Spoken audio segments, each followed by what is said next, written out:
विदिशी सम्मेलनम् इति शब्देन केवलं महिलानामेव भवति, अस्माकं तत्र किं कार्यमिति प्रथमम् अस्माभिः चिन्तितं। परन्तु विदिशी सम्मेलने विदिशीनां सहयोगस्य योगदानस्य अत्र चर्चा विहिता। यत् कर्तव्यं यत् कृतम् इत्यनयोः विषये या चर्चा अत्र सञ्जाता विद्यते, तत् श्रुत्वा अत्यन्तं मोदम् आवहामि।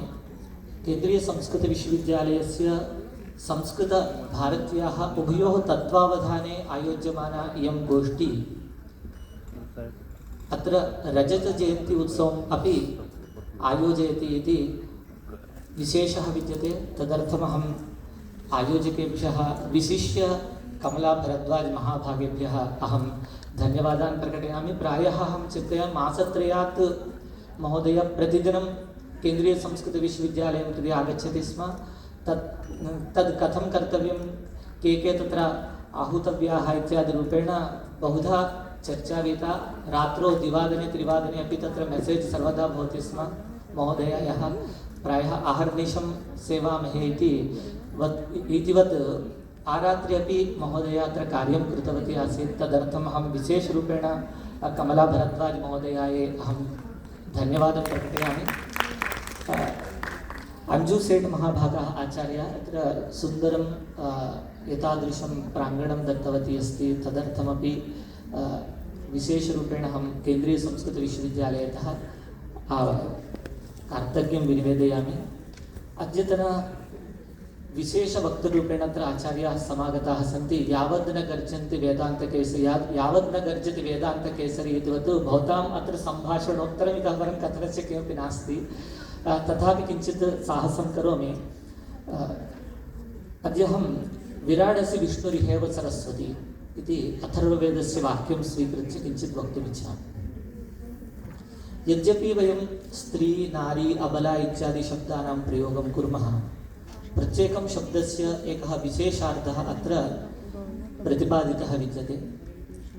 या मातृरूपेण गुरुर्भवति, तदर्थमेव उच्यते नास्ति मातृसमो गुरुः। भारते कुत्रापि मातृदिवसः पितृदिवसः अथवा तादृशं नास्ति, केवलं गुरुदिवसः तु आयोज्यते, यतः माता प्रथमगुरुः भवति। अतः तदर्थमेव वाक्यमस्ति नास्ति मातृसमो गुरुः इति। तथा गुरुत्वेन अस्मान् बोधयति। या शक्तिर्भूत्वा दुष्टान् नाशितवती, या नारी भूत्वा अजातशत्रु सञ्जाता, या अबला भूत्वा कारुण्यं वितनुते, या सती भूत्वा स्नेहं मैत्रीं च सर्वेभ्यः वितनोति, या धाराः भूत्वा सम्पूर्णं गृहं धत्ते, तादृशी महिला प्राचीनकालात् आरभ्य अद्य यावत् विभिन्नस्वरूपैः यथा नवदुर्गावत् विभिन्नप्रकारकशक्तिः धत्वा जीवनं यापयति। अत्र कतिपयवेदविशेषान् अहं वदामि। प्राचीनकाले ऋग्वेदे अत्र बहूनां कदाचित् स्त्रीशिक्षायाः विषये प्राचीनभारते तथा स्वातन्त्र्यं नासीत् इत्यादि केचन जनानां, ये इतिहासं न पठितवन्तः, ये वेदाध्ययनं न कृतवन्तः अथवा उपनिषद् न पठितवन्तः, तेषां जनानां कदाचित् आशयः स्यात्। तदर्थं कतिपय अत्र वेदविशेषान् अहं वक्तुम् ईहे।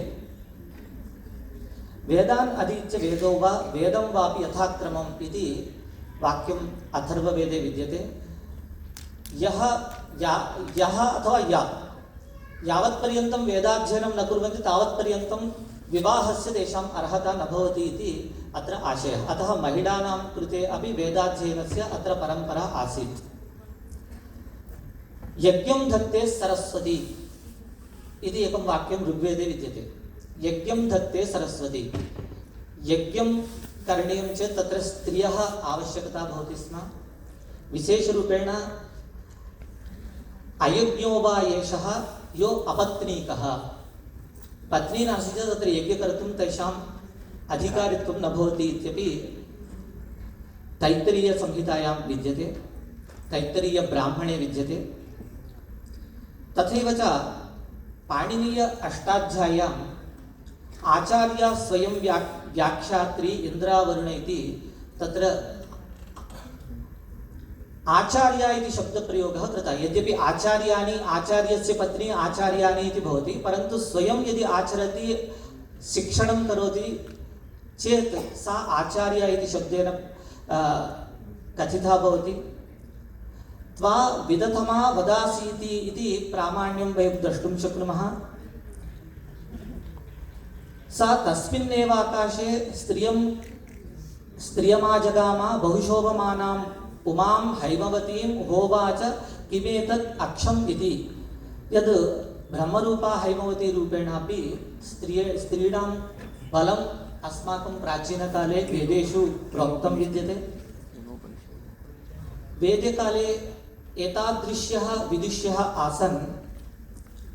रोमशः, अपाला, ऊर्वशी, विश्ववारा, सिकता, निभावरी, लोपामुद्रा, घोषा, काक्षीवती इत्याद्यः विदुष्यः अपि अत्र प्राचीने भारते आसन्। शृङ्गगिरौ भवन्तः प्रायः जानन्ति, भारती इति परम्परा भवति।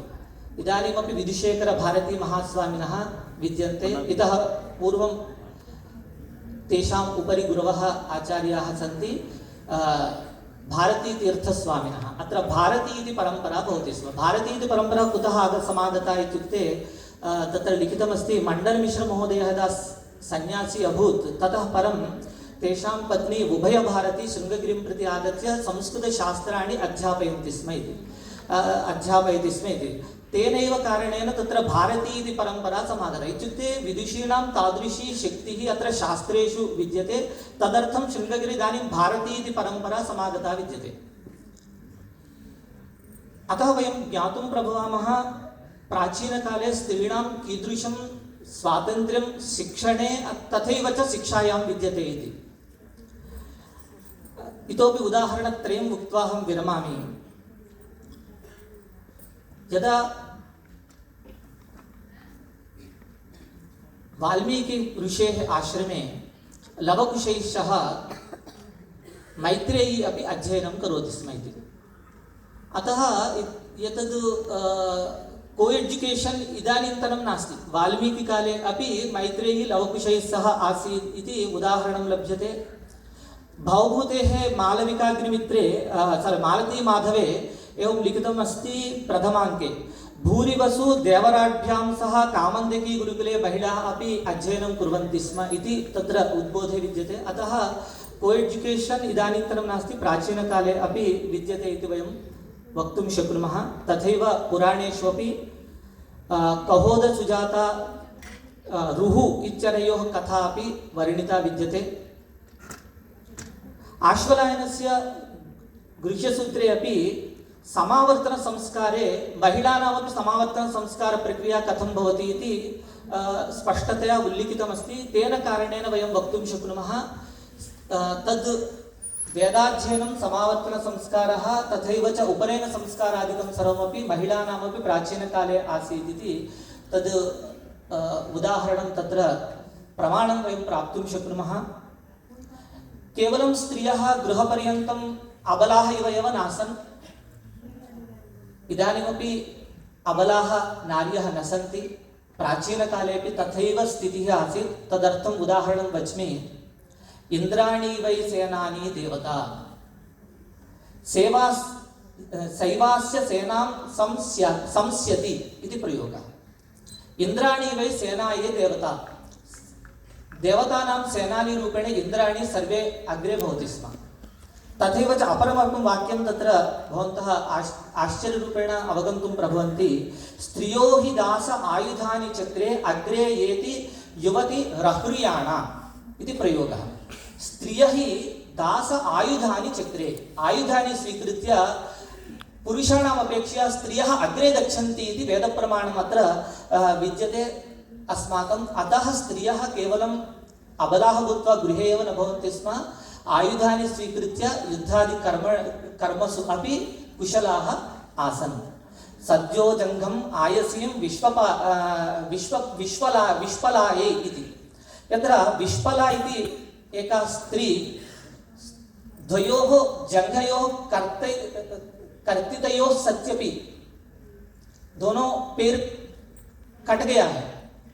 अश्विनी कुमारे ही पुनः तद आर्टिफिशियल फुट स्वीकृत्य सा विश्वला पुनः युद्धार्थं गतवती इति अत्र अस्माकं ऋग्वेद प्रमाणं विद्यते। अतः तादृश ऋग्वेद वैदिक काले स्त्रियः युद्धकर्मणि अपि कुशलाः आसन् इति उदाहरणानि अस्माकं वेदेषु शास्त्रेषु भवति। तथैव च अर्थशास्त्रे व्यापारेषु अपि महिलानां गतिः विद्यते इत्यपि बहूनि उदाहरणानि अस्माकं सम्मुखे विद्यन्ते। अहं क्रतुरहं मूर्धा अहमाहुर्विचा विवाचनी इति महिलानां कृते सम्पूर्णं गृहस्य धर्मं तथैव च राज्यस्य धर्मम् अपि तासां विद्यते। शुचिर्भ्राजा विशसो नवेदा यशस्वती इत्यादि रूपेण महिलानाम् अर्थशुचिजा आसीत्। तदर्थं महिलानां कृते व्यापारकर्मणि प्रवेशः स्यात् इति उदाहरणं विद्यते। अर्थस्य संग्रहे चैनां व्यये चैव नियोजयेत् इति मनुस्मृतौ विद्यते। अतः अर्थस्य संग्रहणे व्यये महिलानाम् अवश्यं तत्र प्रवेशः स्यादिति मनोः वचनं विद्यते। बहवः कथयन्ति स्म मनुः स्त्रीणां स्वातन्त्र्यं हरति इति, परन्तु सः मनुः वदति अर्थस्य संग्रहे चैनां व्यये चैव नियोजयेत् इति मनुस्मृतौ विद्यते। पत्नीवन्तं नमस्यन्तं नमस्यन् इति यस्य पत्नी न भवति तस्य नमस्कारकर्मणि अपि न भवति स्म। अतः पत्नी यस्य भवति स एव नमस्कुर्यादिति तादृश वेदवचनम् अपि प्रमाणं विद्यते। न वै स्त्रियं हन्ति मा हिंस्यात् कुमार्यम् इति यत्र स्त्रीणां कदापि हिंसा स्त्रीषु न कर्तव्या इति वेदप्रमाणानि विद्यन्ते। बहुधा कथयन्ति न स्त्री स्वातन्त्र्यमर्हति अथवा तादृश उदाहरणानि बहूनि कथयन्ति, परन्तु तस्य सन्दर्भः भिन्नः। उदाहरणमेकं वदामि, ऋग्वेदे एव विद्यते। अधः पश्यस्व मोपरि सन्तरां पादपो हर। कभी आप नीचे नहीं देखना है ऊपर नहीं देखना है करके स्त्रियों का बोलते। एक उदाहरण एक उल्लेख था, परंतु एतस्य उदाहरणस्य एतद् नास्ति। अग्रिमपादं यदि पठन्ति तदानीं भवन्तः अवगन्तुं प्रभवन्ति। अग्रिमे पादे वदति सः स्त्रीः ब्रह्म बभूविधा। यदि ब्रह्मचारिणी रूपेण स्त्री भवितव्या चेत् ब्रह्मचर्यं कथं पालनीयम् इत्युक्ते ब्रह्मचर्यस्य नियमाः प्रोक्ताः, परन्तु ब्रह्मचर्यस्य यदा नियमाः प्रोक्ताः तत्र द्वितीया पंक्तिः कदापि नोच्यते। प्रथमां पंक्तिं स्वीकृत्य न स्त्री स्वातंत्र्य भवति अथवा अधः पश्यस्व मोपरि, नीचे ही देखना है ऊपर नहीं देखना है, इस प्रकार के उदाहरण वेदों में था। स्त्री की स्वतंत्रता नहीं है। एतादृशं व्याख्यानं बहवः कुर्वन्ति। अतः एतस्य खण्डनार्थं संस्कृतस्य अध्ययनम् अस्माभिः करणीयं, संस्कृतशास्त्राणाम् अध्ययनं करणीयं पूर्णशः। केवलम् एका पङ्क्तिः आगच्छति चेत् पङ्क्तिः कुतः तैः उद्धृता इति अस्माभिः ज्ञातव्या। तत्पश्चात् एव तस्य शास्त्रचर्चा अपि अस्माभिः कर्तुं शक्यते। तदर्थम् एतादृशी विदुषी सम्मेलनम् अत्र एतादृशं विदुषी सम्मेलनम् अपेक्षितं विद्यते।